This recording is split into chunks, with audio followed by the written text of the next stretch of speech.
Na hora em que eu deveria estar caminhando para o altar, meu próprio filho me encurralava contra a parede com uma barra de ferro gelada no pescoço. Ou você desiste desse casamento, ou enterro vocês dois hoje, ele gritava. O vestido branco que eu usava quase virou minha mortalha. Boa tarde, meus queridos. Que bênção poder conversar com vocês hoje. Me chamo Idalina Florentina das Graças. Tenho 72 anos bem vividos e moro aqui nessa cidadezinha pacata de Venturosa, no interior de Pernambuco.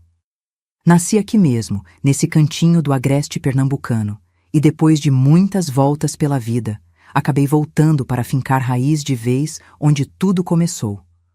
Hoje, meu maior prazer é passar as tardes na varanda da minha casinha, observando as pessoas que passam, tentando adivinhar suas histórias. Montei um cantinho especial ali, com uma cadeira de balanço que era da minha mãe, e é de lá que vejo o mundo passar. A vista dá para o centrinho da cidade, onde posso acompanhar o movimento da praça e cumprimentar os conhecidos que passam. Sempre tenho um cafezinho coado na hora e biscoitos de nata caseiros para quem aparecer.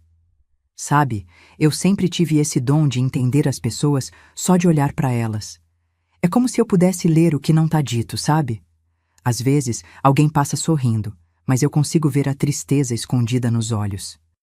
Outras vezes, vejo um casal brigando na praça e já sei que vão fazer as pazes antes de chegar em casa.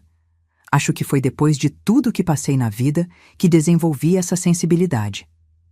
À noitinha, gosto de assistir meus filmes antigos. Tenho uma coleção de DVDs que meus netos vivem dizendo que é coisa do passado, mas para mim, cada filme desses guarda um pedacinho da vida. Gosto especialmente dos romances e dramas que mostram como as relações humanas são complicadas. Talvez porque minha própria vida daria um filme e tanto, não é mesmo? Minha casa é meu maior orgulho. Pequena, mas impecável, com cada coisinha no seu lugar. As paredes são pintadas de azul claro, cor que acalma a alma, e tenho vasinhos de plantas por toda parte. Diz que é mania de velha, mas eu gosto de ver as coisas vivas ao meu redor. Cada cantinho tem um toque especial. As cortinas que eu mesma costurei, os retratos de família em porta-retratos antigos, a coleção de santos na estante. Manter tudo em ordem me dá uma sensação de que, pelo menos aqui, posso controlar as coisas. E vocês, meus queridos e minhas queridas, que estão me assistindo agora, me contem aqui nos comentários. De qual cidadezinha vocês estão me vendo? E em que horinha do dia encontraram essa vovó aqui falando? Estão tomando um cafezinho de manhã, um chazinho depois do almoço, ou já estão de pijama se preparando para dormir? Eu fico imaginando vocês do outro lado, como se fossem visitas na minha varanda, e isso me aquece o coração. Me conta, viu? Quero conhecer cada um que tira um tempinho para ouvir essa véia aqui. Hoje, eu queria dividir com vocês uma história que carrego há muitos anos. Uma história sobre escolhas, sobre confiar nas pessoas erradas e sobre como, às vezes, a salvação vem das mãos de quem menos esperamos.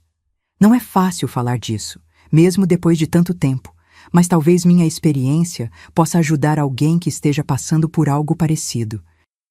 Tudo começou quando eu fiquei viúva, ainda com um filho pequeno para criar, e anos depois, quando já estava com meus cabelos grisalhos, pensei ter encontrado uma segunda chance para o amor. Nasci aqui em Venturosa, num dia de feira, como dizia minha mãe, Severina Josefina das Graças. Uma mulher forte, dessas que acordava antes do sol e dormia depois de todos na casa. Papai se chamava Oriosvaldo Feitosa das Graças, um homem de poucas palavras, mas muitos gestos de carinho. Ele trabalhava na roça, tinha um pedacinho de terra onde plantava feijão, milho e macaxeira. Às vezes, quando a chuva era boa, conseguíamos até vender um pouco na feira da cidade. Nossa casa era simples, de taipa e telhado de barro, no finalzinho da Rua das Flores. Tinha só 2 quartos pequenos, um para meus pais e outro onde dormíamos nós, os 5 filhos. Eu era a do meio, com 2 irmãs mais velhas, Marinete e Josefa, e 2 irmãos mais novos, Claudionor e Arlindo. Ah, como sinto saudade deles! Hoje só resta eu e Arlindo, que mora em Garanhuns e vem me visitar nas festas de fim de ano. O chão era de terra batida, que mamãe varria todos os dias com uma vassoura de palha que ela mesma fazia. Na cozinha, um fogão a lenha que ficava aceso o dia todo e um filtro de barro que deixava da água fresquinha mesmo nos dias mais quentes do sertão. O banheiro? Era uma casinha de madeira no quintal, coitada de mamãe que tinha que carregar água do poço para tudo. Minha infância foi simples, mas rica de afeto e ensinamentos. Acordávamos cedinho com o cantar do galo. Mamãe já estava de pé, preparando o café. Um cuscuz de milho com leite, quando tinha, ou com manteiga de garrafa quando as coisas estavam melhores. Depois do café, as meninas ajudavam nos afazeres da casa, enquanto os meninos iam com papai para a roça. Eu adorava quando me mandavam buscar água no cacimbão. Era longe, mas no caminho encontrava minhas amigas, Djanira, Marinês e Quitéria. Íamos conversando, com latas d'água na cabeça, equilibrando como verdadeiras artistas. Falávamos sobre os meninos da escola, sobre as histórias que a professora contava e sonhávamos com o dia em que iríamos conhecer a capital, Recife, que para nós parecia um lugar encantado. Na escola, estudávamos numa sala só, com crianças de várias idades juntas. A professora, Dona Lindalva, era severa, mas justa. Lembro que ela ficava especialmente brava quando chegávamos atrasados por causa da distância. O conhecimento não espera por ninguém, ela dizia. Foi ela quem me ensinou as primeiras letras e me incentivou a continuar estudando, mesmo quando papai achava que menina não precisava de muito estudo. As brincadeiras daquela época eram simples. Peão, bila, que vocês chamam de bolinha de gude. Amarelinha, esconde-esconde no quintal cheio de árvores frutíferas. Tinha um pé de goiaba que era meu esconderijo preferido. Eu subia lá em cima e ficava quietinha, comendo as frutas enquanto os outros me procuravam. À noite, sentávamos na calçada para ouvir as histórias que os mais velhos contavam. Casos de assombração, do lobisomem que diziam aparecer nas noites de lua cheia, da comadre Fulozinha que protegia as matas. A vida era dura, mas a gente não percebia tanto porque era assim para todo mundo. Nas épocas de seca, passávamos dificuldade. Papai tinha que ir trabalhar em terras mais distantes, às vezes ficava semanas fora. Mamãe chorava escondido, mas na nossa frente sempre mantinha a força. Deus é bom e não desampara seus filhos, ela repetia como um mantra. Foi nessa época que eu comecei a desenvolver esse jeito de observar as pessoas. Criança presta atenção em tudo, não é? Eu via quando mamãe disfarçava a tristeza, notava quando papai voltava cansado demais até para conversar. Percebia os olhares entre os adultos quando acontecia alguma coisa ruim na vizinhança. Acho que foi assim que aprendi a ler nos olhos das pessoas o que a boca não dizia. Aos 12 anos, conheci Aureliano, um menino novo que chegou na escola.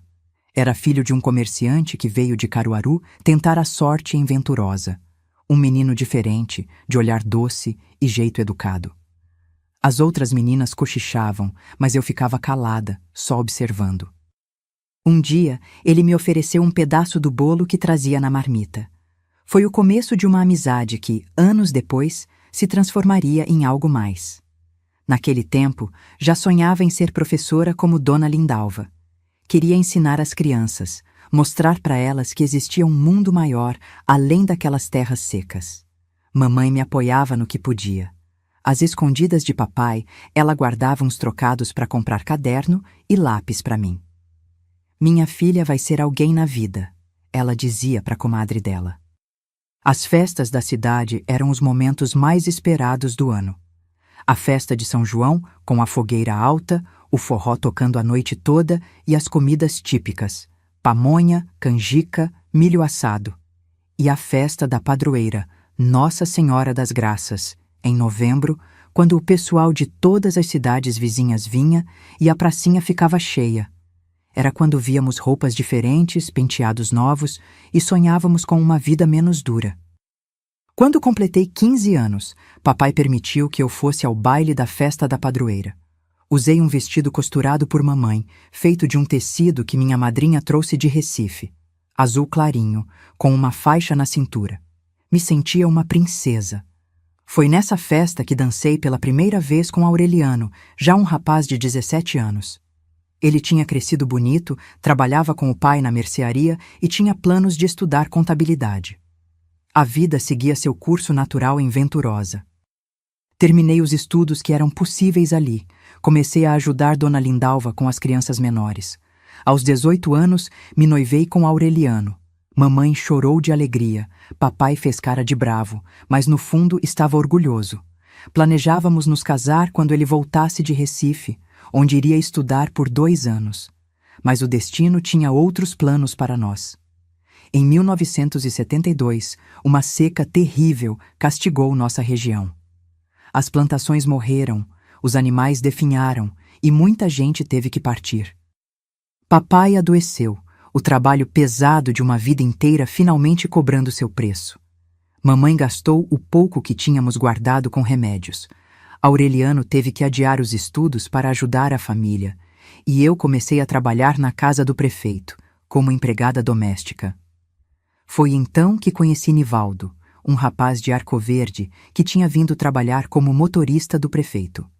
Alto, falante, cheio de histórias sobre a capital e outros lugares que tinha conhecido. Ele me tratava diferente das outras empregadas, sempre gentil, sempre com um elogio na ponta da língua. Aureliano notou a mudança no meu jeito, as conversas que eu tinha com Nivaldo. Ciúmes deram lugar a discussões a um afastamento. E foi assim que, sem perceber, fui me afastando do meu primeiro amor e me aproximando de quem se tornaria meu marido e pai do meu único filho. Uma escolha que, anos mais tarde, eu entenderia ter sido só o começo de uma longa história de decisões que mudariam minha vida para sempre. Minha infância foi simples, mas rica de afeto e ensinamentos. Acordávamos cedinho com o cantar do galo. Mamãe já estava de pé, preparando o café. Um cuscuz de milho com leite, quando tinha, ou com manteiga de garrafa, quando as coisas estavam melhores. Depois do café, as meninas ajudavam nos afazeres da casa, enquanto os meninos iam com papai para a roça. Eu adorava quando me mandavam buscar água no cacimbão. Era longe, mas no caminho encontrava minhas amigas, Janira, Marinês e Quitéria. Íamos conversando, com latas d'água na cabeça, equilibrando como verdadeiras artistas. Falávamos sobre os meninos da escola, sobre as histórias que a professora contava, e sonhávamos com o dia em que iríamos conhecer a capital, Recife, que para nós parecia um lugar encantado. Na escola, estudávamos numa sala só, com crianças de várias idades juntas. A professora, Dona Lindalva, era severa, mas justa. Lembro que ela ficava especialmente brava quando chegávamos atrasados por causa da distância. O conhecimento não espera por ninguém, ela dizia. Foi ela quem me ensinou as primeiras letras e me incentivou a continuar estudando, mesmo quando papai achava que menina não precisava de muito estudo. As brincadeiras daquela época eram simples: peão, bila, que vocês chamam de bolinha de gude, amarelinha, esconde-esconde no quintal cheio de árvores frutíferas. Tinha um pé de goiaba que era meu esconderijo preferido. Eu subia lá em cima e ficava quietinha, comendo as frutas enquanto os outros me procuravam. À noite, sentávamos na calçada para ouvir as histórias que os mais velhos contavam. Casos de assombração, do lobisomem que diziam aparecer nas noites de lua cheia, da comadre fulozinha que protegia as matas. A vida era dura, mas a gente não percebia tanto porque era assim para todo mundo.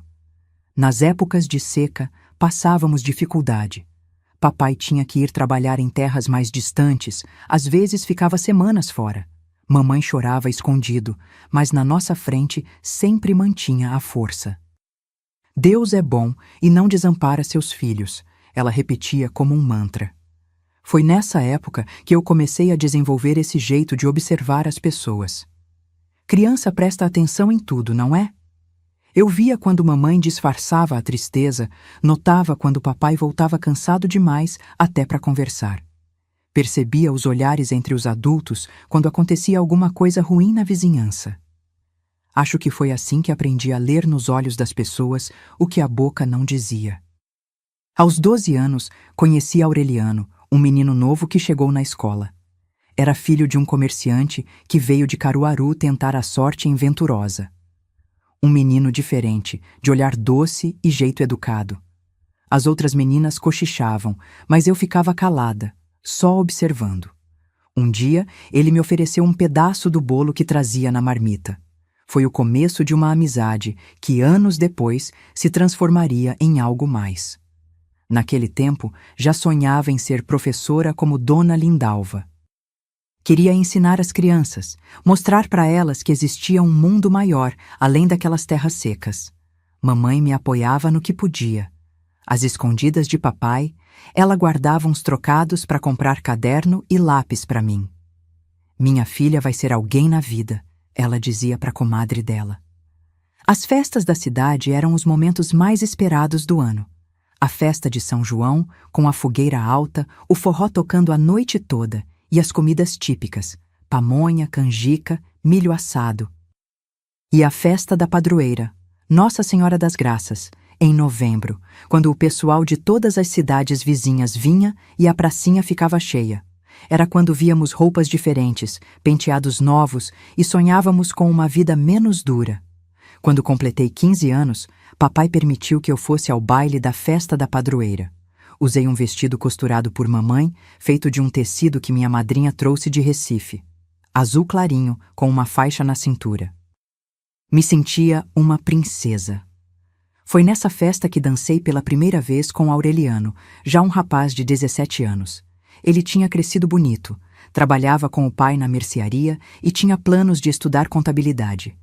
A vida seguia seu curso natural em Venturosa. Terminei os estudos que eram possíveis ali. Comecei a ajudar Dona Lindalva com as crianças menores. Aos 18 anos, me noivei com Aureliano. Mamãe chorou de alegria. Papai fez cara de bravo, mas no fundo estava orgulhoso. Planejávamos nos casar quando ele voltasse de Recife, onde iria estudar por 2 anos. Mas o destino tinha outros planos para nós. Em 1972, uma seca terrível castigou nossa região. As plantações morreram, os animais definharam e muita gente teve que partir. Papai adoeceu, o trabalho pesado de uma vida inteira finalmente cobrando seu preço. Mamãe gastou o pouco que tínhamos guardado com remédios. Aureliano teve que adiar os estudos para ajudar a família e eu comecei a trabalhar na casa do prefeito, como empregada doméstica. Foi então que conheci Nivaldo, um rapaz de Arco Verde que tinha vindo trabalhar como motorista do prefeito. Alto, falante, cheio de histórias sobre a capital e outros lugares que tinha conhecido. Ele me tratava diferente das outras empregadas, sempre gentil, sempre com um elogio na ponta da língua. Aureliano notou a mudança no meu jeito, as conversas que eu tinha com Nivaldo. Ciúmes deram lugar a discussões a um afastamento.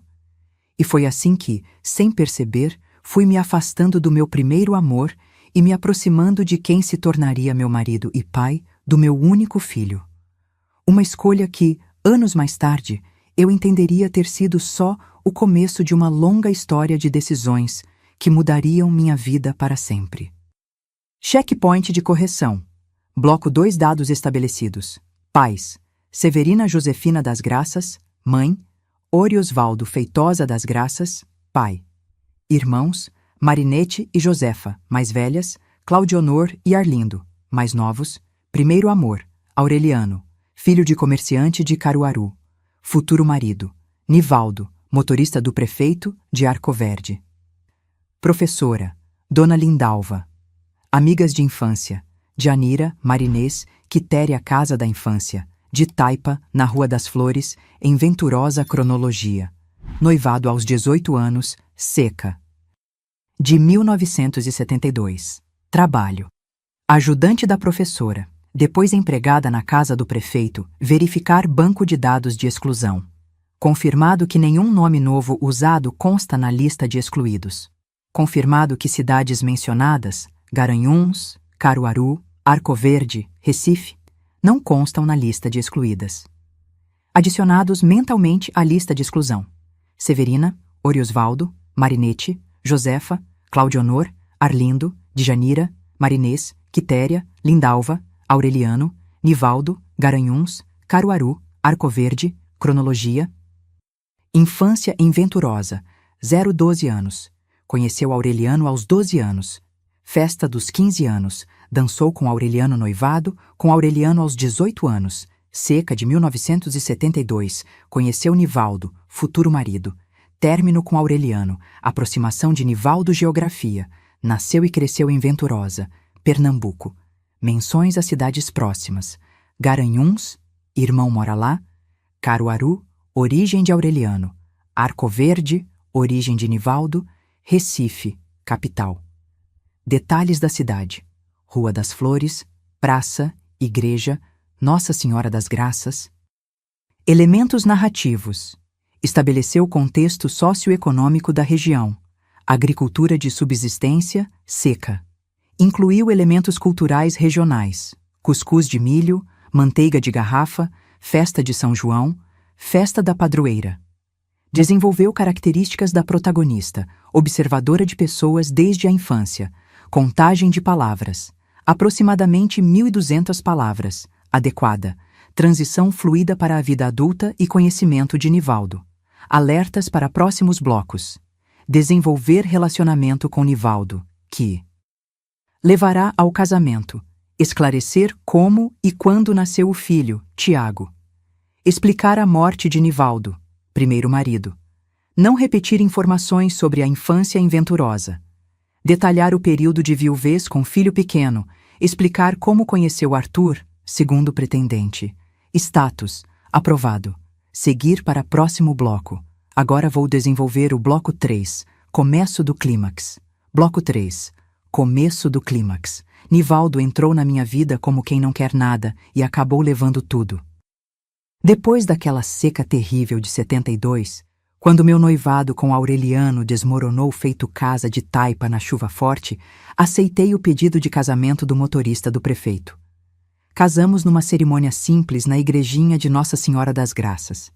Mamãe costurou meu vestido com um tecido branco comprado à prestação e o prefeito nos cedeu o salão da prefeitura para a festa. Foi um dia de alegria misturada com incertezas. Logo depois do casamento, Nivaldo recebeu uma proposta de trabalho em Olinda, cidade histórica perto de Recife. Vamos ter uma vida melhor lá, Idalina, ele me disse com aquele jeito convincente que sempre teve. Aqui nessa terrinha não tem futuro para nós. Com o coração apertado, me despedi dos meus pais, dos meus irmãos, da minha Venturosa. Prometi voltar sempre que pudesse. Não imaginava que levaria décadas para cumprir essa promessa. A vida em Olinda era completamente diferente. Morávamos num quartinho alugado num cortiço cheio de famílias. As ladeiras íngremes da cidade histórica me deixavam sem fôlego, tanto pelo cansaço quanto pela beleza. Nos finais de semana, Nivaldo me levava para ver o mar em Recife.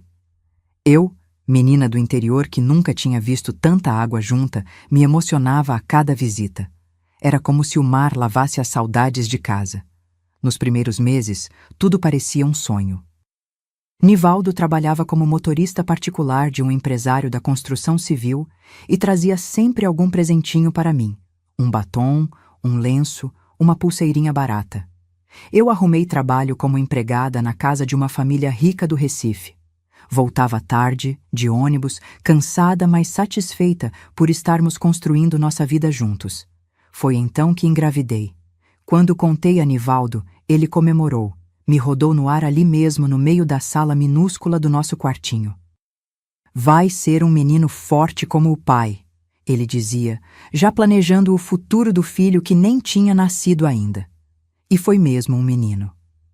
Escolhi o nome Tiago, em homenagem ao meu avô paterno que eu tanto amava.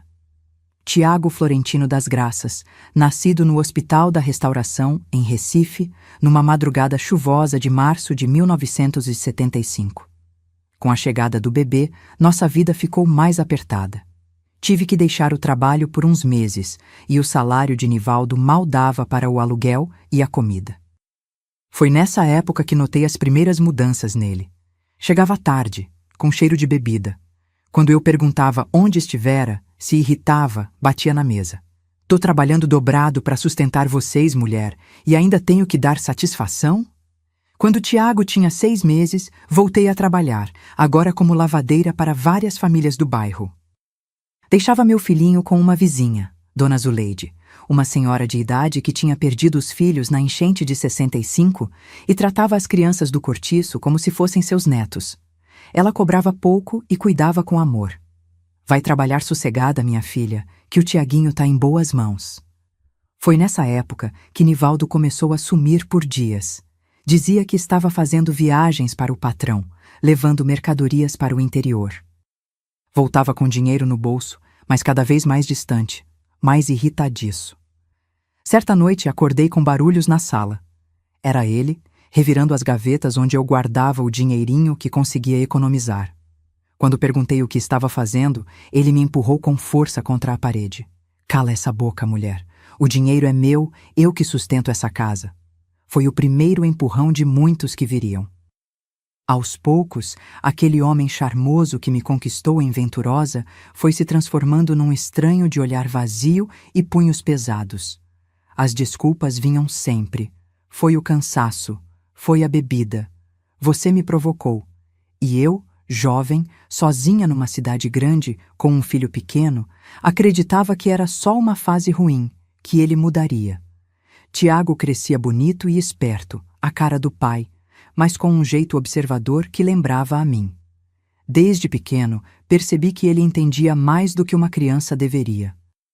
Quando tinha 4 anos, depois de uma noite em que Nivaldo chegou violento, encontrei meu filhinho no quartinho, abraçado ao travesseiro, olhos arregalados de medo. Tá tudo bem, meu filho. Menti, com o lábio inchado. Ele me olhou com aqueles olhinhos escuros e profundos. Não tá não, mãe. Ele machucou você de novo. Para proteger meu filho, comecei a mandar Tiago para a casa de Dona Zuleide nos dias em que Nivaldo chegava alterado. Inventava histórias. Dizia que o pai estava doente, cansado, que precisava de silêncio. Mas criança percebe tudo. Aos 6 anos, Tiago já se colocava na minha frente quando o pai levantava a voz.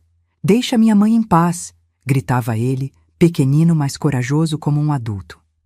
Em 1983, quando Tiago tinha 8 anos, aconteceu algo que mudou nossas vidas para sempre. Nivaldo chegou em casa numa tarde de domingo, com um carro novo. Um Opala azul escuro, reluzente. Vem ver o que seu marido conseguiu, Idalina, ele gritou da rua. Desci com Tiago, desconfiada. Em 8 anos de casamento, nunca tínhamos tido condições de comprar nenhuma bicicleta, quanto mais um carro daqueles.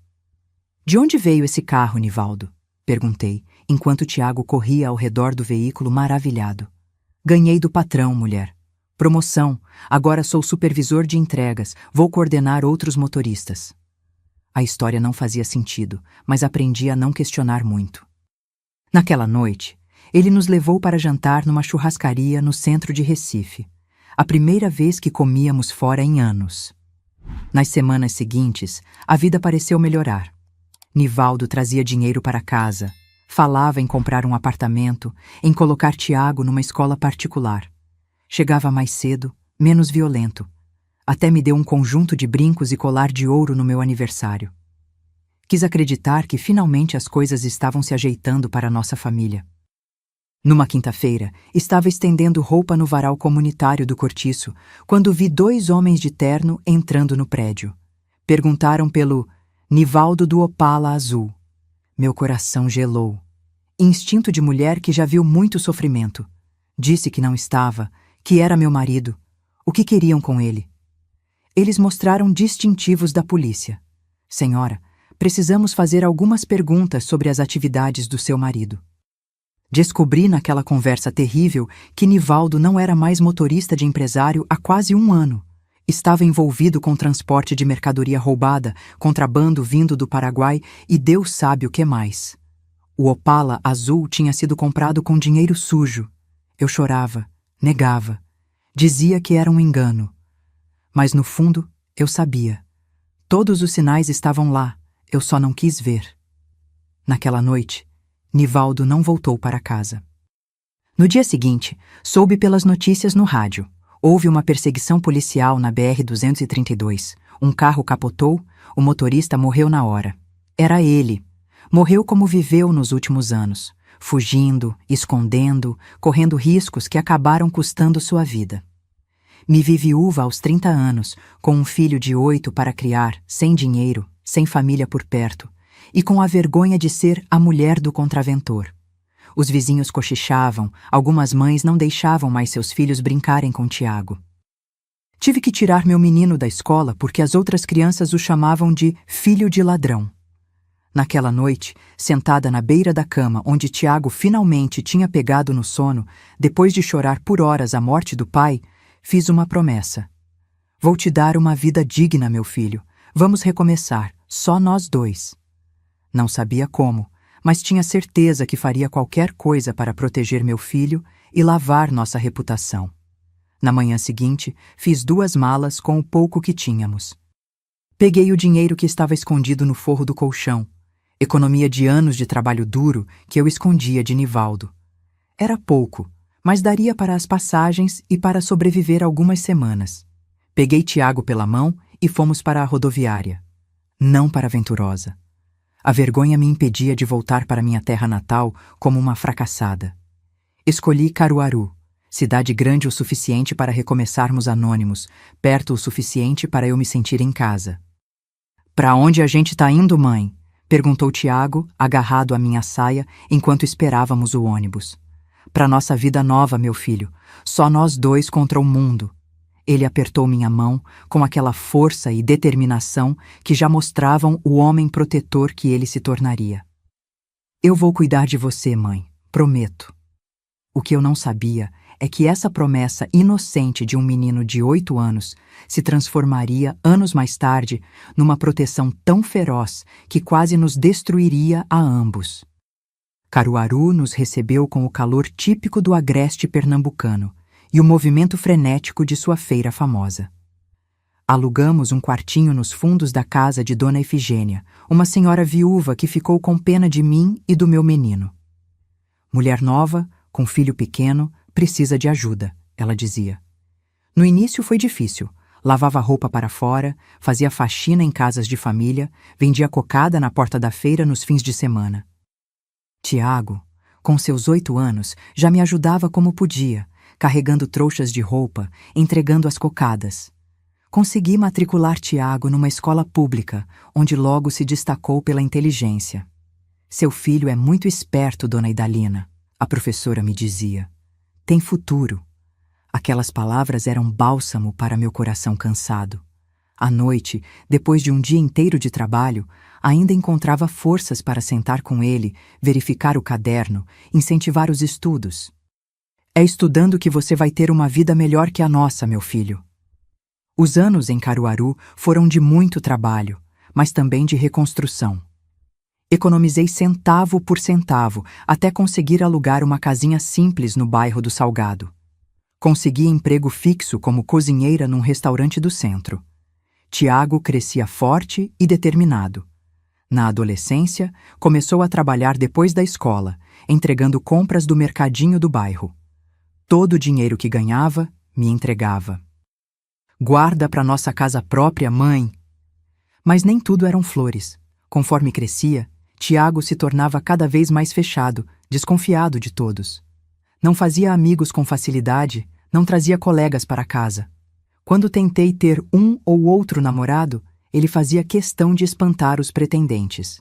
"Nenhum desses caras presta, mãe. São todos como meu pai." E o mais difícil era que, no fundo, eu mesma tinha medo de me envolver de novo. As marcas que Nivaldo deixou não eram apenas no corpo, mas na alma.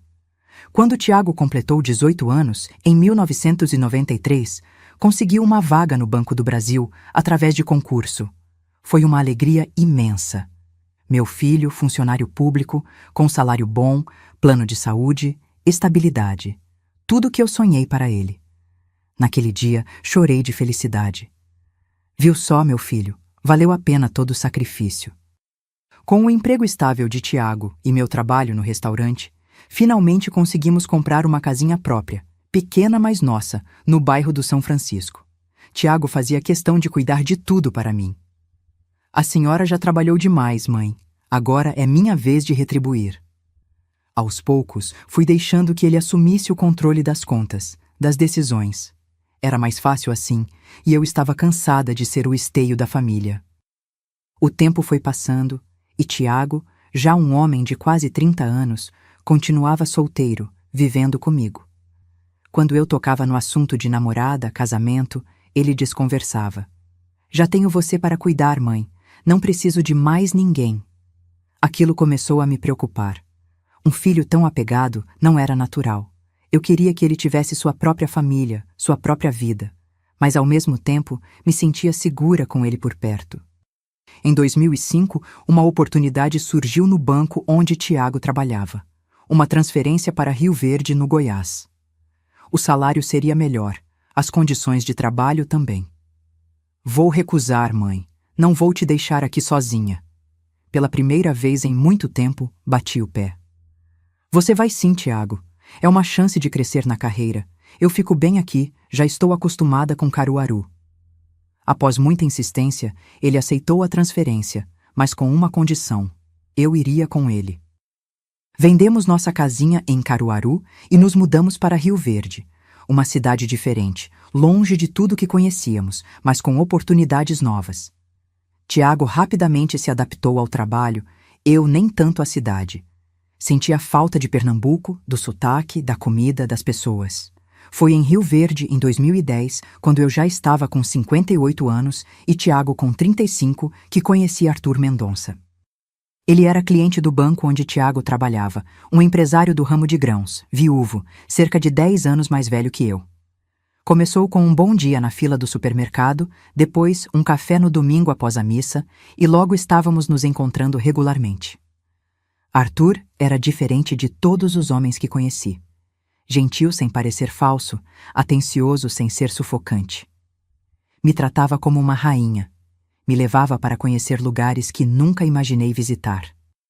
Pela primeira vez em décadas, me senti novamente uma mulher, não apenas uma mãe. Floresci como as plantas do cerrado depois da chuva.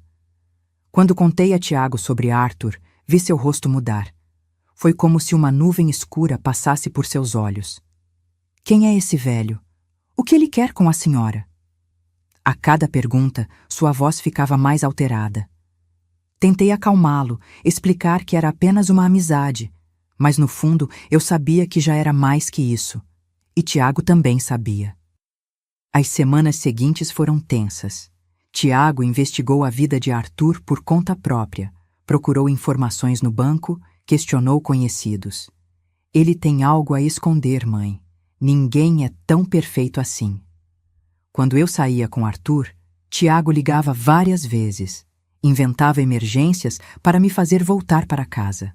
6 meses depois de conhecer Arthur, ele me pediu em casamento. Foi num jantar simples, na casa dele, sem grandes gestos, apenas palavras sinceras. Idalina, a vida me deu uma segunda chance com você. Não quero perder mais tempo. Quer ser minha esposa? Meu coração quase saiu pela boca. Aos 59 anos, eu não esperava me casar novamente, ter mais uma chance de amar e ser amada. Quando cheguei em casa naquela noite, encontrei Tiago me esperando na sala, o rosto tenso. O que aquele velho queria com a senhora até essa hora? Respirei fundo e contei sobre o pedido de casamento. A reação dele foi pior do que eu imaginava. Derrubou a mesinha de centro com um tapa, gritou, me chamou de ingrata. Depois de tudo que fiz pela senhora, vai me trocar por um desconhecido? Ele só quer uma empregada de graça. Nos dias seguintes, a situação só piorou. Tiago faltou ao trabalho, passou a beber, algo que nunca tinha feito antes. Seguia Arthur pela cidade, ligava para ele fazendo ameaças veladas. Cheguei a pensar em terminar tudo para proteger Arthur e acalmar meu filho, mas uma parte de mim, aquela que foi sufocada por décadas de sacrifício, gritava por liberdade. Arthur se manteve firme apesar das ameaças. Entendo a preocupação do seu filho, Idalina, mas não vou desistir de nós. Ele sugeriu que conversássemos os 3, para esclarecer as coisas. Marcamos um jantar em casa, numa sexta-feira. Preparei a comida favorita de Tiago, arrumei a mesa com capricho, orei para que tudo desse certo. Arthur chegou pontualmente às 19 horas, com um vinho e flores para mim. Tiago se atrasou propositalmente, chegando quase 1 hora depois, claramente alterado, cheirando a álcool. O jantar foi um desastre. Tiago mal tocou na comida, respondeu com monossílabos às tentativas de conversa de Arthur, e quando o assunto do casamento surgiu, explodiu. Vocês pensam que eu sou idiota? Acha que não sei o que está acontecendo aqui? Esse velho só quer o que é nosso. Arthur manteve a calma, mesmo quando Tiago o acusou de ser um aproveitador, de ter segundas intenções comigo. Seu filho está assustado, Idalina. É natural. Ele tem medo de perder você. Sua tranquilidade só deixou Tiago mais furioso. Antes que a situação piorasse, Arthur se despediu, me deixando a sós com meu filho. Aquela noite, tivemos a pior discussão de nossas vidas.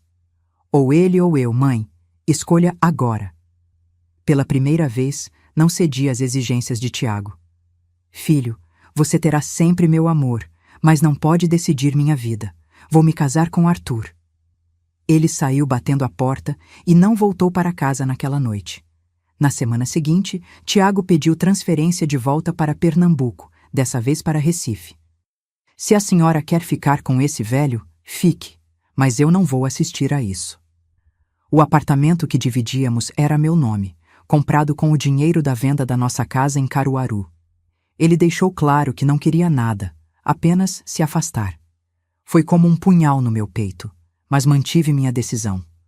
Arthur e eu marcamos o casamento para 3 meses depois, tempo suficiente para organizarmos uma cerimônia simples, apenas para amigos próximos. Enviei um convite para Tiago em Recife, sem resposta. Liguei várias vezes. Ele não atendeu. A dor de não ter meu único filho no meu casamento era quase insuportável. 1 semana antes da cerimônia, recebi uma ligação de Tiago. Vou para o seu casamento, mãe. Não posso deixar a senhora passar por isso sozinha. A voz dele estava estranha, mas atribuía emoção. Fiquei tão feliz que chorei ao telefone.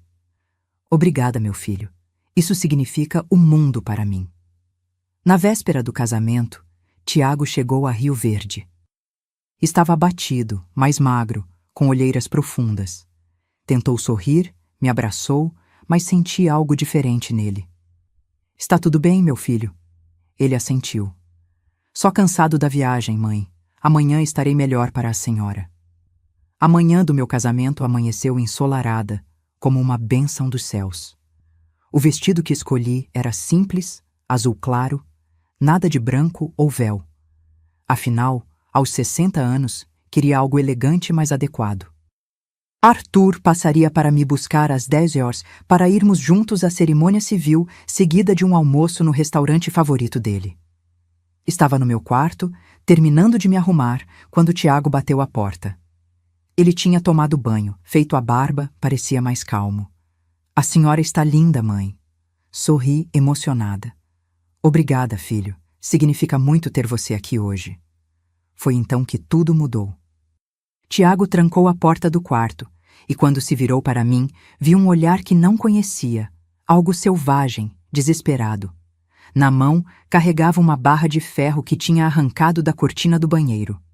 Não vai haver casamento nenhum, mãe.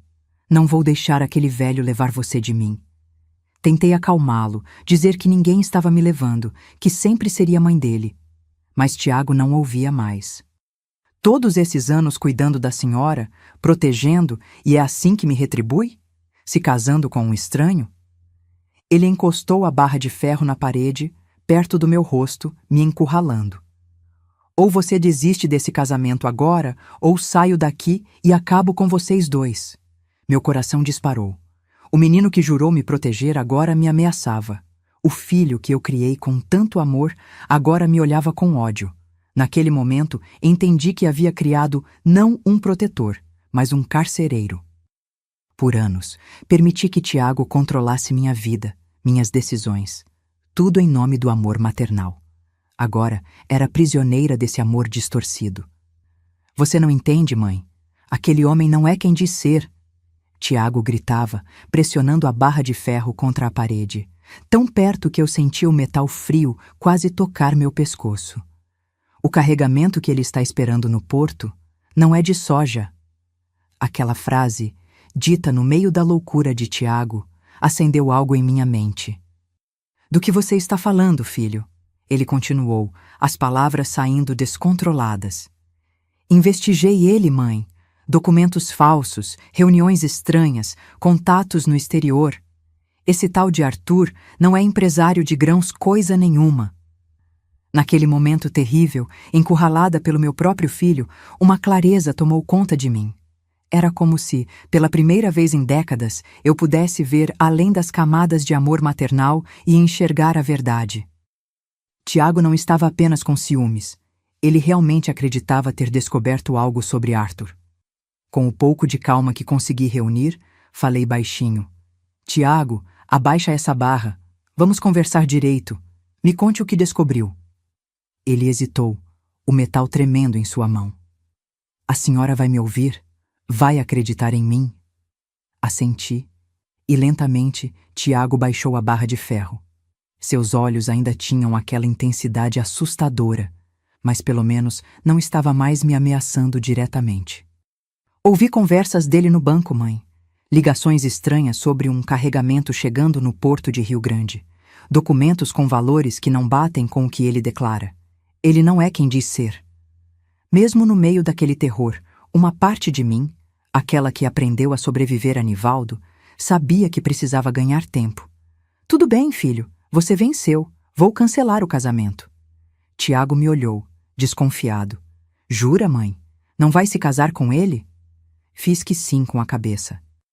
Me dá o telefone para eu ligar para ele. Com a mão trêmula, Tiago me passou o celular dele. Em vez de ligar para Arthur, disquei para Bernardo, primo de Tiago, policial em Recife, que tinha vindo para o casamento. Quando ele atendeu, falei com voz controlada. Bernardo, avisa o seu chefe que o casamento do Arthur no Porto de Rio Grande hoje foi cancelado. A noiva não vai aparecer. Preciso que você venha aqui em casa urgente. Tiago não está se sentindo bem. Desliguei o telefone e encarei meu filho. Seus olhos oscilavam entre confusão e alívio. Pronto, filho. Cancelei tudo. Arthur não virá mais. Tiago largou completamente a barra de ferro e desabou na cama, como se toda a energia tivesse abandonado seu corpo. Comecei a chorar, não de medo, mas de uma mistura de tristeza e determinação.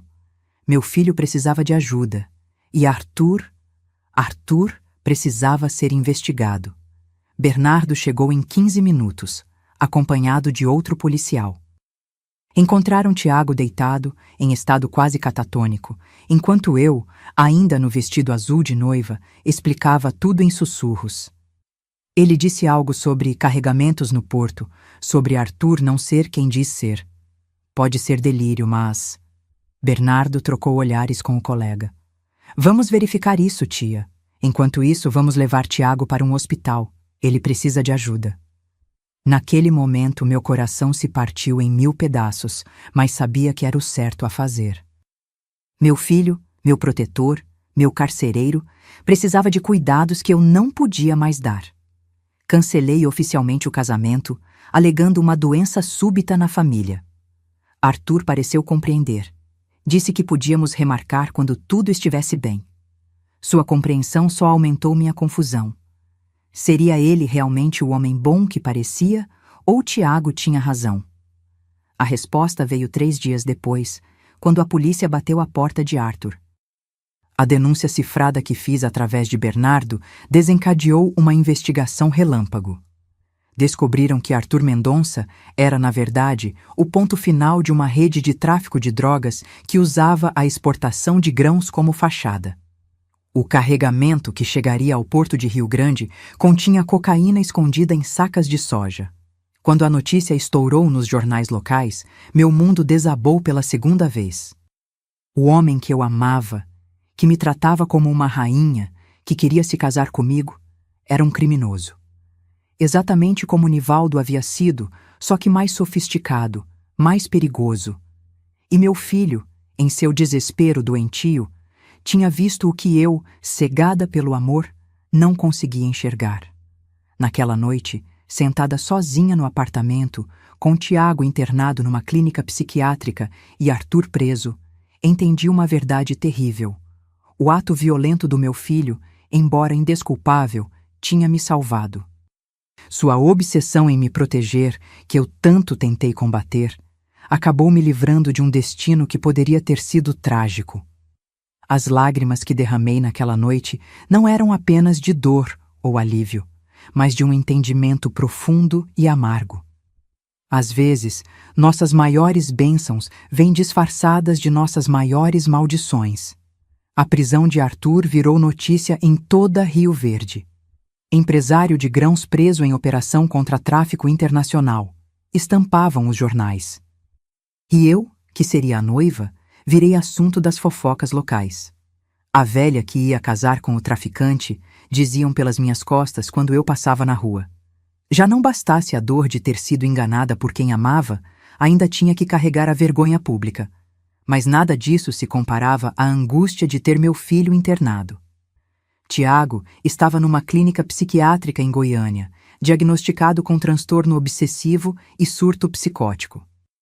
Os médicos explicaram que ele desenvolveu uma fixação doentia em me proteger, provavelmente desencadeada pelos traumas de infância ao testemunhar a violência do pai. É como se ele tivesse assumido o papel de guardião da senhora, mas de forma extrema e distorcida, explicou o psiquiatra. Visitava meu filho 3 vezes por semana, pegando o ônibus até Goiânia, numa viagem cansativa de quase 2 horas. Cada visita era um misto de esperança e desespero. Alguns dias, Tiago parecia melhor, mais lúcido. Em outros, mal me reconhecia, perdido em seus medos e teorias conspiratórias. Ele vai voltar, mãe. Vai mandar alguém atrás da gente, murmurava, olhando para os cantos, como se visse inimigos invisíveis. Numa dessas visitas, cerca de 1 mês após a internação, aconteceu o que considero o verdadeiro ponto de ruptura da nossa história. Cheguei à clínica numa tarde chuvosa de domingo, carregando uma sacola com as roupas lavadas de Tiago e os biscoitos de polvilho que ele tanto gostava. A enfermeira me recebeu com um sorriso triste. Dona Idalina, hoje não está sendo um bom dia para ele. Encontrei meu filho sentado numa cadeira junto à janela, observando a chuva cair. Parecia mais magro, com a barba por fazer, olhos fundos. Quando me aproximei, ele não se virou. Filho, trouxe suas coisas limpinhas e uns biscoitos. Coloquei a mão em seu ombro e foi então que ele se virou. Havia algo em seus olhos que me gelou. Não era raiva nem confusão, mas uma lucidez assustadora. Por que a senhora ainda vem me ver depois do que fiz? A pergunta saiu como um sussurro dolorido. Sentei-me na cadeira ao lado dele. Você é meu filho, Tiago. Eu te amo, não importa o que aconteça. Ele balançou a cabeça, as lágrimas começando a escorrer.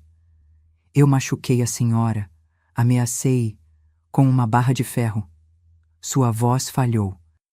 Sou igualzinho a ele, igualzinho ao meu pai. Foi como se um raio tivesse caído entre nós. A comparação com Nivaldo atingiu Tiago e a mim como um golpe físico. Meu filho, que passou a vida inteira tentando ser o oposto do pai violento, havia se tornado justamente aquilo que mais odiava. Não diga isso, meu filho. Você não é como seu pai. As palavras saíram automáticas, mas mesmo enquanto as dizia, imagens do passado voltavam. Nivaldo me encurralando contra a parede, Tiago fazendo o mesmo com a barra de ferro. Sou sim, mãe. Vi nos seus olhos naquele dia o mesmo medo que a senhora tinha dele. Tiago cobriu o rosto com as mãos, soluçando agora. Passei minha vida inteira jurando te proteger dos homens como meu pai, e acabei me tornando um deles. Naquele momento, algo se rompeu dentro de mim. A ilusão que eu alimentei por décadas de que a proteção obsessiva de Tiago era apenas amor, desmoronou completamente. Não era amor, era posse, controle, medo de abandono. E eu tinha permitido isso, incentivado até, porque também tinha medo de ficar sozinha. Tiago, olha para mim. Puxei suas mãos para longe do rosto. Vamos falar a verdade, de uma vez por todas. Eu permiti que você controlasse minha vida. Deixei você afastar as pessoas de mim, decidir onde eu morava, como vivia. Porque era mais fácil assim, porque também tinha medo. Ele me encarou, surpreso com minha franqueza repentina. E sim, naquele dia, você me lembrou seu pai. Não porque você é como ele, mas porque eu deixei acontecer de novo. Deixei outra pessoa me dizer como viver, por quem me apaixonar. Respirei fundo, sentindo uma força que não sabia que tinha. Mas a diferença, meu filho, é que seu pai nunca percebeu o mal que fazia. E você está aqui, sofrendo, porque percebeu. E o pior é que eu estava certo sobre ele, mãe.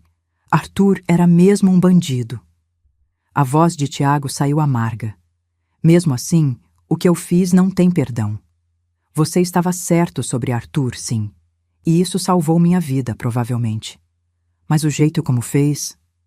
Parei, buscando as palavras certas. Não podemos continuar assim, Tiago. Essa obsessão em me proteger está destruindo nós dois. Foi então que ele disse as palavras que mudaram tudo. Acho que precisamos nos separar, mãe. Não posso ficar perto da senhora agora. Não confio em mim mesmo. O choque daquela frase foi como um golpe no estômago. Em toda a nossa vida, nunca havíamos realmente nos separado. Mesmo quando ele foi para Recife, sabia que era temporário, uma birra. Mas agora era diferente. Era um homem adulto reconhecendo que precisávamos de distância para nos curar. O médico disse que posso fazer o tratamento em outro lugar, continuou ele. Tem uma clínica em Campina Grande, na Paraíba. Mais perto de nossas raízes, mas longe o suficiente, da senhora e de tudo isso. Minhas lágrimas caíam sem controle agora. Se é o que você precisa, filho, é o que nós dois precisamos, mãe. A senhora nunca vai poder ser realmente livre comigo por perto. Ele segurou minhas mãos. Quero que volte para Venturosa, volte para casa, para perto dos seus. A casa que compramos em Caruaru ainda está alugada. Rende um dinheirinho e tenho economias no banco.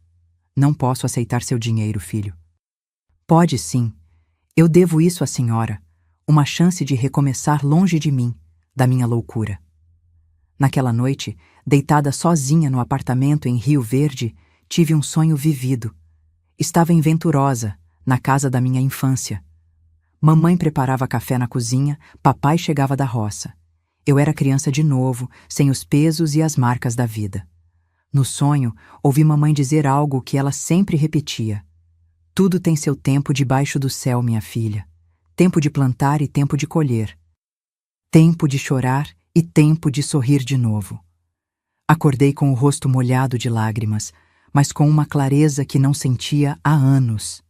Tiago estava certo. Precisávamos nos separar para nos curar. Ele, da obsessão doentia de me proteger. Eu, da dependência que criei nessa proteção. Na manhã seguinte, liguei para meu irmão Arlindo em Garanhuns. Depois de tantos anos afastados, sua voz soou estranha, mas acolhedora. Contei tudo. Sobre Arthur, sobre Tiago, sobre minha decisão de voltar para Pernambuco. Venha, minha irmã. Já passou da hora de você voltar para sua terra. A semana que se seguiu foi de decisões difíceis, mas necessárias. Conversei com o médico de Tiago, que concordou com a transferência para Campina Grande.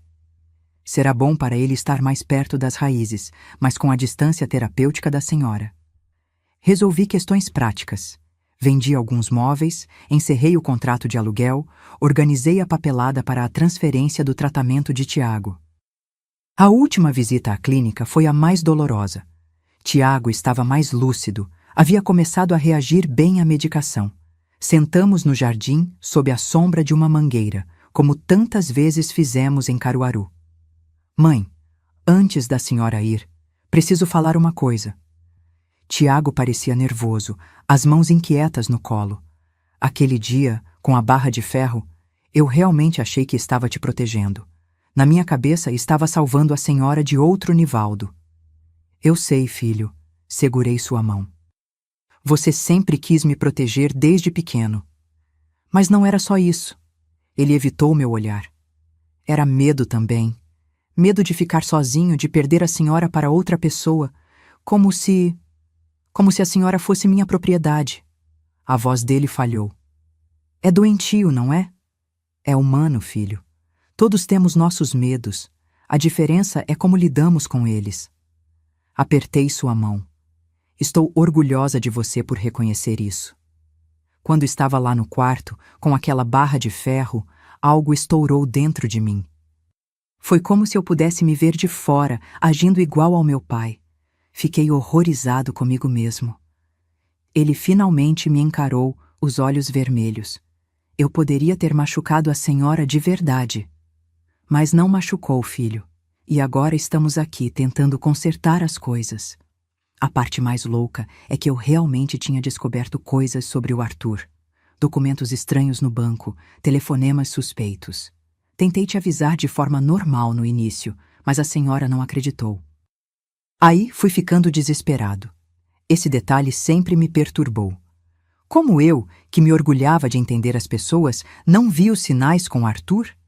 Talvez porque, assim como Tiago, eu também estava presa ao passado, só que de outra forma, tão desesperada para ter um amor na velhice que ignorei os alertas.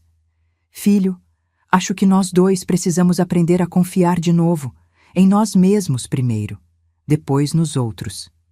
Respirei fundo, sentindo o perfume das flores do jardim.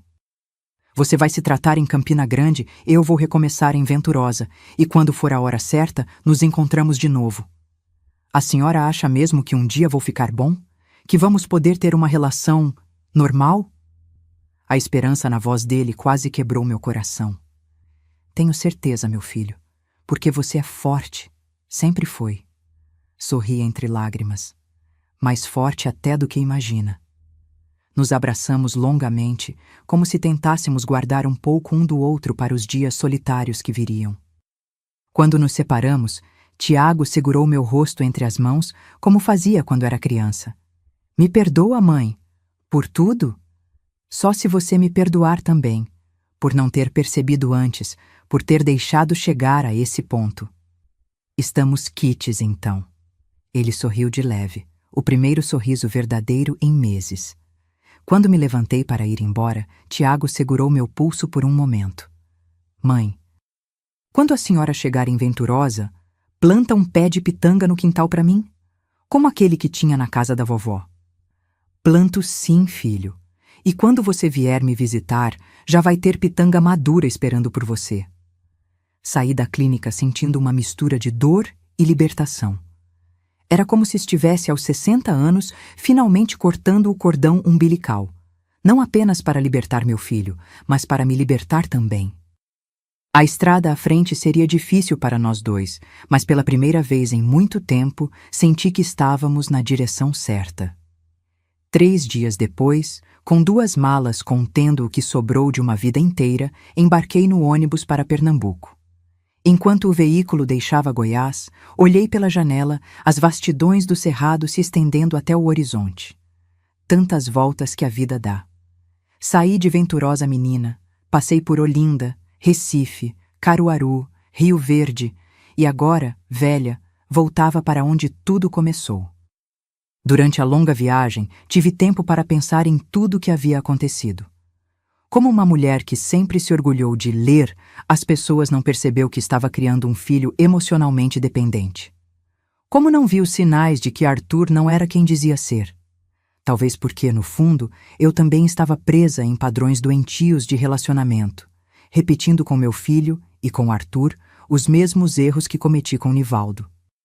Na terceira noite de viagem, o ônibus parou numa rodoviária do interior da Bahia. Desci para esticar as pernas e comprar um café.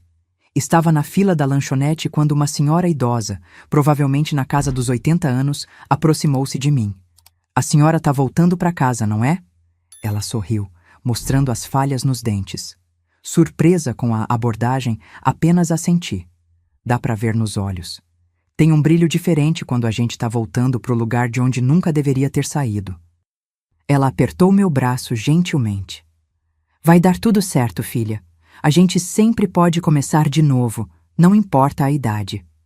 Aquelas palavras de uma completa estranha foram como um bálsamo. Retornei ao ônibus com uma sensação de paz que não sentia há muito tempo. Talvez fosse verdade. Talvez nunca seja tarde demais para recomeçar. Quando finalmente cheguei a Venturosa, após quase 4 dias de viagem, Arlindo estava me esperando na pequena rodoviária. Meu irmão, agora um senhor de cabelos brancos, abriu os braços para mim. Bem-vinda de volta, irmã. O abraço dele desencadeou algo profundo em mim, um soluço que vinha das entranhas, carregando décadas de dor, medo e arrependimento. Ali, no meio da rodoviária empoeirada, chorei como não chorava desde menina, nos braços do meu irmão mais novo. Chora, Idalina, lava essa alma. Arlindo me segurava firme, como se temesse que eu pudesse desabar. Agora você tá em casa. E estava mesmo. Venturosa não era mais a cidade pequena da minha infância. Havia crescido, modernizado em alguns aspectos, mas o céu ainda tinha aquele azul intenso que me encantava quando criança. O ar ainda carregava o cheiro de terra e mato que só o agreste tem. As pessoas ainda se cumprimentavam pelo nome nas ruas. Era como se um pedaço de mim, perdido há tanto tempo, finalmente voltasse ao lugar. Arlindo me levou para sua casa, onde sua esposa Zilda me recebeu com um abraço caloroso e um almoço farto. Feijão verde, carne de sol, macaxeira, todos os sabores da minha infância. Você fica aqui o tempo que precisar, cunhada, até decidir o que vai fazer. Mas eu já sabia o que queria fazer. Na manhã seguinte, pedi a Arlindo que me levasse para ver algumas casinhas de aluguel no centro da cidade. Encontramos uma, pequena mas arejada, perto da praça central. O aluguel era barato, adequado à minha aposentadoria somada ao rendimento da casa em Caruaru. Tem certeza que não quer ficar com a gente, irmã? Insistiu Arlindo. Tenho, meu irmão. Preciso do meu cantinho agora.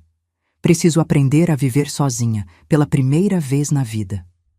Em uma semana, estava instalada na minha nova casa. Os móveis eram poucos.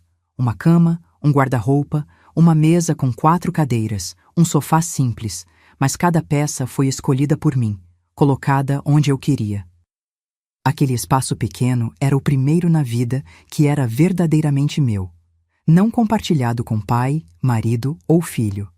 E como prometi a Tiago, a primeira coisa que fiz foi plantar uma muda de pitangueira no pequeno quintal dos fundos.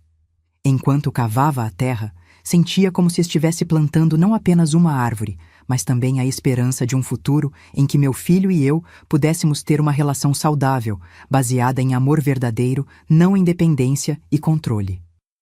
As primeiras semanas em Venturosa foram estranhas. Acordava às vezes desorientada, procurando por Tiago, lembrando depois que ele estava a centenas de quilômetros dali, em uma clínica em Campina Grande. Ligava para ele uma vez por semana, conversas curtas, mas significativas. A pitangueira já está crescendo, filho. E você? Como está crescendo aí dentro? Aos poucos, fui me reconectando com a cidade, com pessoas que conheci na infância. Algumas ainda se lembravam de mim, da menina que saiu de Venturosa décadas atrás. Encontrei Marinês, minha amiga de infância. Agora uma senhora viúva como eu, com filhos espalhados pelo Brasil. Começamos a nos encontrar para tomar café, recordar histórias antigas, compartilhar as alegrias e dores da vida.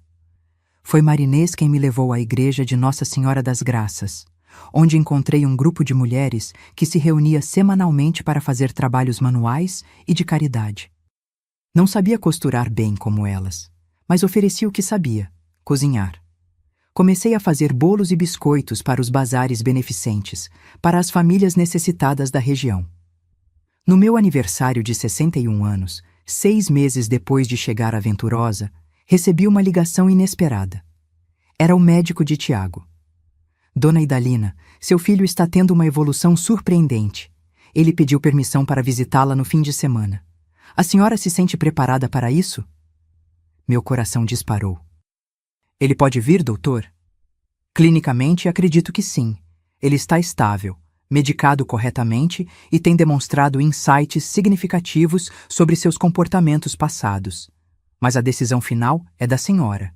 Se achar que ainda é cedo, não, doutor, já está na hora. Diga a ele que estou esperando. Naquela sexta-feira, arrumei a casa como nunca. Troquei os lençóis da cama. Tiago ficaria no meu quarto, eu dormiria no sofá. Preparei a comida preferida dele, varri o quintal onde a pitangueira já mostrava os primeiros sinais de flores. Estava nervosa como uma adolescente antes do primeiro encontro. Quando ouvi as batidas na porta, precisei respirar fundo várias vezes antes de abrir. Ali estava meu filho, mais magro, com alguns cabelos brancos que não tinha antes, mas com um olhar diferente, mais calmo, mais centrado. Oi, mãe. A voz dele saiu baixa, quase tímida. Meu filho. Abri os braços e ele veio até mim, não como o homem possessivo que tinha sido, mas como o menino que eu segurava no colo depois de um pesadelo. Aquele final de semana foi um marco na nossa história. Conversamos muito, choramos juntos, pedimos perdão um ao outro. Tiago me contou sobre o tratamento, sobre como estava aprendendo a identificar seus gatilhos emocionais, a lidar com o medo de abandono. O médico diz que talvez eu nunca fique totalmente curado, mãe, que é um processo, mas estou aprendendo a controlar, a não deixar que domine minha vida, nossa vida. No domingo, antes de ele partir, fomos juntos ao quintal ver a pitangueira. Ela está crescendo forte, observou Tiago, tocando delicadamente uma das folhas novas. Como você, meu filho. Segurei sua mão. Crescendo para a luz. Quando o ônibus partiu levando Tiago de volta para Campina Grande, não senti o desespero que esperava. Havia uma tristeza, claro, mas também uma esperança nova. Nós dois estávamos finalmente no caminho certo. Aquele momento, vendo meu filho partir, não como uma ruptura desesperada, mas como um passo necessário na nossa jornada de cura, foi quando soube que realmente tínhamos virado uma página. A barra de ferro que um dia esteve entre nós tinha sido transformada em algo novo. Não um instrumento de ameaça, mas uma ferramenta de construção para um futuro diferente. E assim, com a dor transformada em esperança, continuei meu processo de reconstrução em Venturosa, aguardando o dia em que meu filho e eu pudéssemos realmente estar juntos novamente, não mais como carcereiro e prisioneira, mas como duas pessoas livres que se escolhem por amor verdadeiro. Os meses que se seguiram à primeira visita de Tiago foram de descobertas e reconstrução. Meu filho continuava seu tratamento em Campina Grande, com visitas mensais à Venturosa. Cada encontro era melhor que o anterior. Víamos aos poucos nascer uma relação mais saudável entre nós. O verdadeiro ponto de virada, porém, aconteceu quase um ano depois da minha volta à Venturosa. Era um domingo de março e eu estava na cozinha preparando o almoço. Um cozido de carne com legumes que Tiago adorava desde menino. Esperava por ele, que viria passar o fim de semana comigo, como já estava se tornando costume. Quando ouvi as batidas na porta, fui atender limpando as mãos no avental. Meu filho estava ali, com uma expressão diferente no rosto, mais leve, mais tranquila. E ao lado dele, uma moça jovem, bonita, de cabelos cacheados e sorriso tímido. Mãe, essa é Eduarda. Ela é assistente social na clínica onde faço tratamento. Olhei surpresa para a moça que estendeu a mão para mim. Muito prazer, dona Idalina. Tiago fala muito da senhora. Convidei os dois para entrar, tentando esconder minha surpresa. Tiago nunca tinha trazido ninguém em suas visitas. Na verdade, além de Nivaldo, não me lembrava de meu filho ter se envolvido seriamente com qualquer mulher. Sua obsessão em me proteger sempre ocupou todo o espaço na vida dele. Durante o almoço, observei como Tiago olhava para Eduarda. Havia carinho ali, respeito, talvez o começo de algo mais profundo. Eduarda me contou que era natural de João Pessoa, que trabalhava com pacientes em recuperação há 5 anos e que conheceu Tiago nos grupos terapêuticos da clínica. No início, era uma relação profissional, explicou ela com voz calma. Mas conforme Tiago evoluía no tratamento, começamos a conversar mais, a nos conhecer fora das sessões. Tiago, que antes controlava cada aspecto da minha vida amorosa, agora me apresentava alguém importante para ele. Era como se o universo tivesse virado de ponta cabeça, mas da maneira mais bonita possível. Depois do almoço, Enquanto Eduarda ajudava a lavar a louça, Tiago me chamou para ver a pitangueira no quintal. Tá crescendo bem, não é, mãe? Ele tocou uma das folhas verdes, sorrindo. Tá sim, filho. Como você. Olhei para a cozinha, onde Eduarda cantarolava baixinho enquanto secava os pratos. Ela parece ser uma moça muito boa. Tiago corou de leve como fazia quando menino. É sim. Ela me ajudou muito, mãe. Não só como profissional. Ela me ensinou a ver as coisas de outro jeito. Que jeito, filho? Que amar alguém não é controlar. É deixar ser livre, é respeitar o espaço do outro. Ele respirou fundo. Tudo que eu não fazia com a senhora. Aquelas palavras tocaram fundo em meu coração. Ver meu filho, que um dia me ameaçou com uma barra de ferro para impedir meu casamento, agora entendendo o verdadeiro significado do amor, era como um milagre acontecendo diante dos meus olhos. Mãe, tem mais uma coisa que quero contar. Tiago parecia nervoso. Fui aprovado num concurso para o Banco do Brasil aqui em Pernambuco. Vão me transferir para Caruaru depois que terminar o tratamento intensivo. Caruaru? Isso é maravilhoso, filho. Fica tão perto de Venturosa. Pois é. Vou poder visitar a senhora mais vezes. Ele hesitou por um momento. E Eduarda também conseguiu transferência para o CRAS de Caruaru.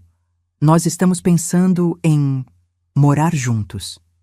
Aquela notícia, que em outros tempos teria me deixado com ciúmes ou medo de perder meu filho, agora me encheu de uma alegria genuína. Era a prova definitiva de que Tiago estava realmente se curando, construindo uma vida própria, independente da minha. Estou muito feliz por você, meu filho. De verdade. A senhora não fica chateada de eu morar com outra mulher longe daqui? Balancei a cabeça, sorrindo. Filho, tudo o que sempre quis foi te ver feliz. E agora, pela primeira vez, estou vendo você realmente feliz, não apenas preocupado comigo. Naquela noite, depois que Tiago e Eduarda foram embora, sentei-me na minha cadeira de balanço na varanda, contemplando as estrelas. Senti uma paz que não conhecia há muitos anos. Meu filho estava encontrando seu caminho, e eu, finalmente, estava encontrando o meu. 2 semanas depois, recebi uma visita inesperada. Era Bernardo, o primo policial de Tiago, que havia participado da operação que prendeu Arthur. Ele estava em Venturosa a trabalho e decidiu passar para me ver. Tia, trouxe uma notícia que achei que a senhora gostaria de saber. Ele sentou-se à mesa da cozinha, aceitando o café que ofereci. Arthur foi condenado a 15 anos de prisão. O julgamento acabou ontem. A menção ao nome de Arthur ainda me causava uma pontada no peito. Por mais que tentasse, não conseguia esquecer completamente o homem que quase se tornou meu marido, que me fez acreditar num amor que era apenas uma fachada para seus negócios escusos. E tem mais uma coisa. Bernardo hesitou. Durante as investigações, descobrimos que Arthur tinha um padrão. Ele se aproximava de mulheres mais velhas, viúvas ou solteiras, geralmente com algum patrimônio, e as usava como cobertura para suas operações. Então eu era apenas mais uma? A dor da revelação era intensa, mas de alguma forma também libertadora. Sim, tia, a senhora foi a quinta. Todas as outras perderam quase tudo que tinham. Bernardo segurou minha mão sobre a mesa. Se não fosse por Tiago... Bem, a senhora poderia estar na cadeia junto com Arthur, ou pior. Aquela revelação foi o fechamento de um ciclo para mim. O ato desesperado de Tiago, que na época vi como o auge de sua obsessão doentia, acabou sendo o que me salvou não apenas de um casamento infeliz, mas possivelmente da prisão ou da morte. Era uma ironia cruel que só agora eu conseguia compreender completamente. Obrigada por me contar, Bernardo. Acho que precisava ouvir isso para seguir em frente de vez. Depois que ele partiu, sentei-me no quintal, perto da pitangueira que já começava a dar os primeiros frutos. Peguei uma pitanga ainda verde, sentindo sua textura firme entre os dedos. Como aquela fruta, eu também estava em processo de amadurecimento, transformando-me lentamente. Na manhã seguinte, tomei uma decisão. peguei ônibus para Caruaru, onde fui até a casa que ainda mantínhamos alugada. Conversei com o advogado que cuidava do contrato e iniciei o processo para transferir o imóvel oficialmente para o nome de Tiago. Era meu presente para ele e Eduarda, para começarem a vida juntos. Quando voltei à Venturosa, encontrei Marinês me esperando na porta de casa, com uma expressão preocupada. Idalina, procurei você o dia todo. Onde estava a mulher? Em Caruaru, resolvendo uns assuntos. Por quê? Aconteceu alguma coisa? Lembra do grupo de mulheres da igreja? Estamos organizando um projeto novo, um centro de apoio para mulheres vítimas de violência aqui na cidade. A presidente do grupo indicou seu nome para coordenar. Fiquei sem palavras. Eu, que passei anos sendo vítima, agora era convidada a ajudar outras mulheres a escapar do mesmo destino. Mas por que eu? Não tenho experiência nenhuma nisso. Tem sim, Idalina. Viveu a experiência na pele. E mais importante, sobreviveu para contar a história. Aceitei o convite mais por intuição do que por certeza de que daria conta do recado. O Centro de Apoio Feminino de Venturosa começou pequeno, funcionando numa sala anexa à igreja. Éramos apenas 5 voluntárias no início, oferecendo escuta, orientação jurídica básica e acolhimento para mulheres em situação de vulnerabilidade. Foi nesse trabalho que encontrei uma nova razão para viver. Cada vez que uma mulher chegava com o olhar baixo, corpo encolhido, desculpando-se pela própria existência, exatamente como eu fui por tantos anos, sentia que estava fazendo algo verdadeiramente importante. 3 meses depois do início do projeto, uma jovem chamada Cleide nos procurou. Tinha 23 anos, 2 filhos pequenos e marcas de espancamento pelo corpo. Meu marido disse que se eu sair de casa, ele me mata, contou entre soluços. Mas não aguento mais. Tenho medo pelos meus filhos. Aquela situação me lembrou tanto da minha própria história com Nivaldo que senti como se estivesse olhando para meu passado. Segurando as mãos trêmulas de Cleide, contei minha história pela primeira vez publicamente. Os anos de abuso, o medo constante, a fuga para recomeçar, a relação complicada com meu filho. Se eu conseguir sair daquele inferno e reconstruir minha vida, você também consegue, disse a ela. E não vai estar sozinha. Nós vamos te ajudar. Conseguimos um abrigo temporário para Cleide e seus filhos em Caruaru, orientação jurídica para a denúncia contra o marido, e até uma vaga de emprego numa fábrica de confecções. Semanas depois, ela voltou ao centro, já com um brilho diferente no olhar. Dona Idalina, a senhora salvou minha vida. Naquele momento, entendi que minha história de dor tinha um propósito maior. Cada cicatriz que carreguei, cada noite em claro, cada lágrima derramada, tudo agora servia como farol para outras mulheres perdidas na tempestade da violência. O projeto cresceu rapidamente. Em 6 meses, conseguimos apoio da prefeitura para um espaço maior. Tiago, já morando em Caruaru com Eduarda, vinha aos finais de semana me ajudar com a papelada, a organização, os contatos com órgãos oficiais.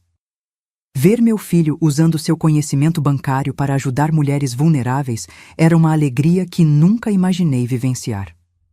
Um domingo, enquanto organizávamos documentos para uma solicitação de verba estadual, Tiago fez uma confissão que me pegou de surpresa. Mãe, sabe por que me dedico tanto a esse projeto? Ele parou de digitar no computador, virando-se para mim. É minha forma de pedir perdão a todas as mulheres que sofrem o que a senhora sofreu. Filho, você já pediu perdão. Já foi perdoado. Não é só a senhora, mãe. É por todos os homens que, como eu quase fui, como meu pai foi, causam tanto sofrimento. Ele respirou fundo. Cada vez que ajudamos uma dessas mulheres, sinto que estou limpando um pouco do sangue das mãos do meu pai e das minhas. Naquela tarde choramos juntos, não lágrimas de dor ou arrependimento, mas de libertação. A barra de ferro que um dia esteve entre nós tinha se transformado em uma ferramenta de reconstrução, não apenas de nossas vidas, mas das vidas de tantas mulheres que cruzavam nosso caminho. Em 2014, 3 anos após o terrível episódio do quase casamento, recebi uma ligação de Tiago. Mãe, Eduarda e eu vamos nos casar e queremos que a senhora seja nossa madrinha. O casamento aconteceu em Caruaru, numa cerimônia simples, mas emocionante. Eu, que um dia pensei que jamais veria meu filho formar sua própria família, agora estava ali, ao lado dele no altar, abençoando sua união com uma mulher maravilhosa que o ajudou a encontrar equilíbrio. Durante a festa, enquanto observava Tiago dançando com sua noiva, Eduarda se aproximou de mim. Dona Idalina, queria agradecer à senhora. Agradecer pelo quê, minha filha? Eu que agradeço por fazer meu filho feliz, por não ter desistido dele. Muitas mães teriam cortado relações depois do que aconteceu. A senhora não só perdoou, como ajudou na recuperação. Ela sorriu, os olhos brilhando de emoção. Tiago me contou tudo, sobre a barra de ferro, sobre Arthur, sobre os anos de comportamento obsessivo, e sabe o que me fez amá-lo ainda mais? Ver como ele reconheceu seus erros e trabalhou duro para mudar. Naquele momento, entendi que a reviravolta em nossas vidas era completa. A tragédia que quase nos destruiu havia se transformado em uma jornada de crescimento e redenção. Meses depois do casamento, em uma das visitas de Tiago à Venturosa, fomos juntos até o quintal ver a pitangueira. Agora uma árvore forte e frondosa, carregada de frutos vermelhos e suculentos. Lembra quando plantamos essa muda, mãe? Era tão frágil, achei que não vingaria. Como nós, filho, frágeis, quase quebrados, mas olha só, deu frutos. Tiago colheu uma pitanga madura, provando-a com prazer. Doce, como a vida pode ser quando a gente deixa o passado para trás. E foi ali, sob a sombra daquela árvore que simbolizava nossa jornada, que Tiago me deu a notícia que completaria nossa reviravolta. Mãe, Eduarda está grávida. Em 7 meses, a senhora será avó. Meu coração explodiu de alegria. Eu, que quase perdi meu filho para a loucura do medo e do controle, agora ganhava uma família inteira. Era a vida se renovando, o ciclo se completando da forma mais bela. Naquela noite, deitada na minha cama, agradeci a Deus por ter me permitido viver o suficiente para testemunhar a transformação completa da minha história. A barra de ferro que quase tirou minha vida havia se tornado, metaforicamente, o cajado que agora me apoiava na velhice e me guiava para um futuro que nunca imaginei possível. E quando o pequeno Arthur nasceu, sim, Tiago e Eduarda escolheram esse nome como forma de ressignificar o passado. Senti que o círculo se fechava. Não como uma prisão, como foi por tantos anos, mas como um abraço acolhedor que me reconciliava com tudo que vivi e sobrevivi. E assim chego aos meus 72 anos, aqui em Venturosa, com uma vida que nunca imaginei que teria. O tempo passa rápido quando a gente encontra paz, não é mesmo? Já se foram quase 15 anos desde aquele dia terrível com a barra de ferro, e parece que foi em outra vida, com outras pessoas. Continuo na mesma casinha que aluguei quando voltei para cá, mas agora ela tem cara de lar de verdade. As paredes, que antes eram de um branco sem graça, pintei de azul claro, cor que me traz serenidade. Na sala tenho uma parede inteira só de retratos. Tiago e Eduarda no casamento deles, meu neto Arthur em várias fases, desde bebê até agora com seus 9 anos, e a caçulinha Severina, de 6 anos, que tem meu jeito observador e quieto. Minha rotina é simples e me traz muita alegria. Acordo cedinho, como sempre fiz, com o primeiro cantar do galo. Tomo meu café na varanda, observando o movimento da praça. Em seguida, cuido das minhas plantas. Tenho um jardim pequeno, mas colorido, com rosas, girassóis e ervas aromáticas que uso na cozinha. A pitangueira, aquela mesma que plantei quando voltei, já é uma árvore frondosa que dá frutos 2 vezes por ano. 3 vezes por semana vou até o Centro de Apoio às Mulheres, que agora funciona num prédio próprio cedido pela prefeitura. Já não coordeno mais o dia a dia. Deixei esse trabalho para Marinalva, uma jovem advogada cheia de energia. mas continuo sendo o que elas chamam de conselheira sênior. É um nome bonito para dizer que sou a velha que conta histórias e dá conselhos baseados na experiência de vida. Nas terças e quintas, recebo em casa grupos de 4 ou 5 mulheres que estão passando por situações difíceis. Conversamos, tomamos café, às vezes choro junto com elas. Não tenho formação profissional para isso, é claro, mas tenho as cicatrizes da alma que me dão autoridade para falar. Eu sei o que você está sentindo, minha filha, e posso garantir que existe vida depois do sofrimento. Nos finais de semana, a casa fica mais alegre. Tiago e Eduarda vêm de Caruaru com as crianças. Arthur, meu netinho mais velho, é fascinado pelas histórias do Agreste que eu conto. Severina, a caçulinha, prefere me ajudar na cozinha, aprendendo as receitas antigas que minha mãe me ensinou. Fazemos bolo de milho, mungunzá, pamonha, toda a comida que marca nossa cultura nordestina. Tiago está muito bem. Aos 50 anos, já é gerente da agência do Banco do Brasil em Caruaru, respeitado na comunidade. Ainda faz terapia uma vez por mês, mais como manutenção do que por necessidade. Como ele mesmo diz, é como uma revisão no carro, mãe, melhor prevenir do que remediar. Eduarda continua no CRAS, agora como coordenadora, ajudando famílias em situação de vulnerabilidade. Os dois formam uma parceria bonita de se ver, tanto no casamento quanto no trabalho social que fazem juntos. A relação de Tiago com as crianças é o que mais me emociona. Ele é um pai presente, amoroso, mas que respeita a individualidade dos filhos. Tão diferente do pai que ele teve, e tão diferente até do que ele mesmo poderia ter sido, se não tivesse enfrentado seus demônios. Quando vejo meu filho brincando com Arthur e Severina, sem aquela obsessão controladora que um dia ele teve comigo, sei que o ciclo de dor foi quebrado. Meu netinho Arthur, que leva o nome do homem que quase destruiu nossas vidas, não tem ideia da história por trás de seu nome. Para ele, é apenas um nome bonito, forte. Um dia, quando for mais velho, contaremos a ele como seu nome representa não a pessoa que o inspirou, mas a redenção que veio depois dela. Tenho minhas pequenas alegrias diárias. A primeira xícara de café da manhã. O telefonema de Tiago todas as noites para saber como estou. As cartas que recebo de mulheres que passaram pelo centro de apoio e agora estão reconstruindo suas vidas em outras cidades. As conversas com minhas amigas da igreja, mulheres da minha idade que também carregam suas histórias de dor e superação. Não tenho luxos, nem preciso. Minha aposentadoria, somada a uma pequena ajuda que Tiago faz questão de me dar todo mês, é suficiente para viver com dignidade. Consigo até guardar um pouquinho para emergências e para comprar presentes especiais para os netos nos aniversários e no Natal. Meu irmão Arlindo ainda mora em Garanhuns, já com a saúde mais frágil. Vou visitá-lo uma vez por mês, passando o fim de semana com ele e Zilda. São momentos preciosos, onde relembramos nossa infância, os pais, os irmãos que já partiram. A velhice tem dessas coisas. Nos reconcilia com o passado, mesmo com as partes dolorosas.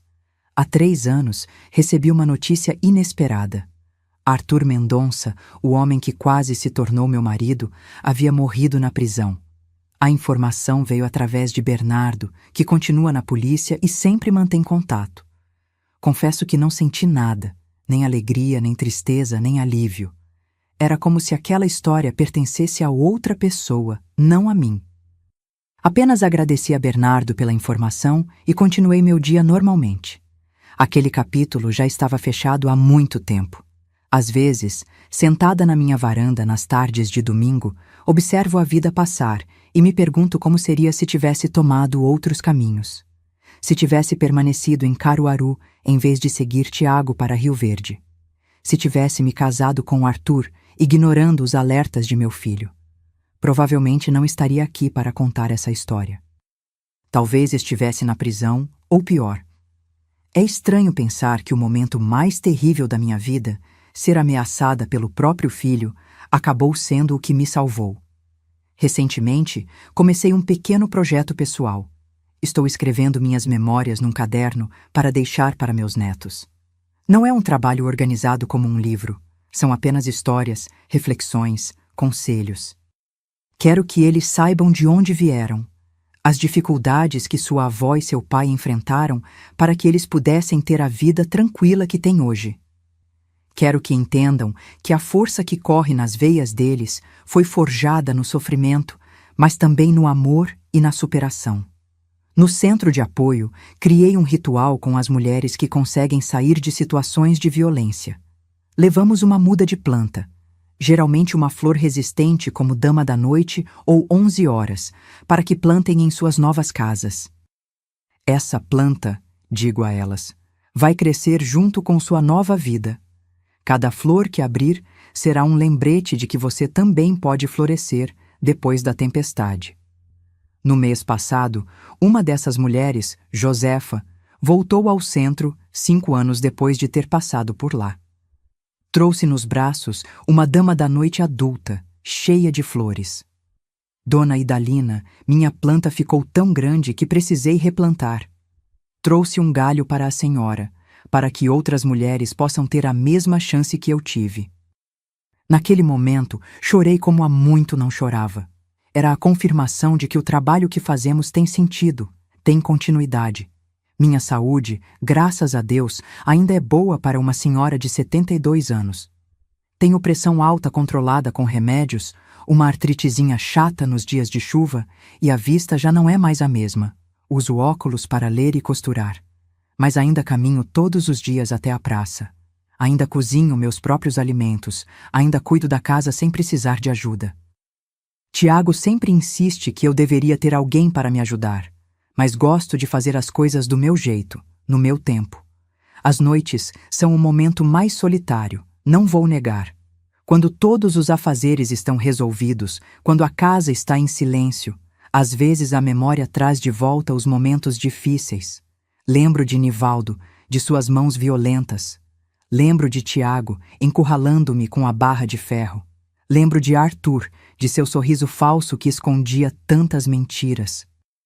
Mas aprendi a não deixar essas lembranças me dominarem. São apenas fantasmas, não podem mais me machucar. Tenho um ritual para essas horas difíceis. Vou até a cozinha, faço um chá de erva cidreira colhida do meu próprio jardim, sento na cadeira de balanço e abro o álbum de fotografias. Vejo as fotos dos meus netos, do casamento de Tiago e Eduarda, das mulheres que ajudamos no centro. E lentamente, as sombras vão se dissipando, dando lugar à gratidão por estar viva, por ter sobrevivido, por ter transformado tanta dor em algo útil e bonito. Nunca mais me envolvi romanticamente com ninguém depois de Arthur. Não por trauma ou medo, mas porque descobri uma verdade simples. Estou bem comigo mesma. Meu coração está preenchido pelo amor dos meus filhos, dos meus netos, das amizades que cultivei, do trabalho que faço. Se um dia aparecer um companheiro, será bem-vindo. Mas não é mais uma necessidade, como já foi um dia. A vida me ensinou que somos mais fortes do que imaginamos, que podemos sobreviver a coisas que pareciam impossíveis de suportar, que às vezes nossa salvação vem das mãos mais improváveis, e que é possível transformar as piores experiências em sabedoria e compaixão.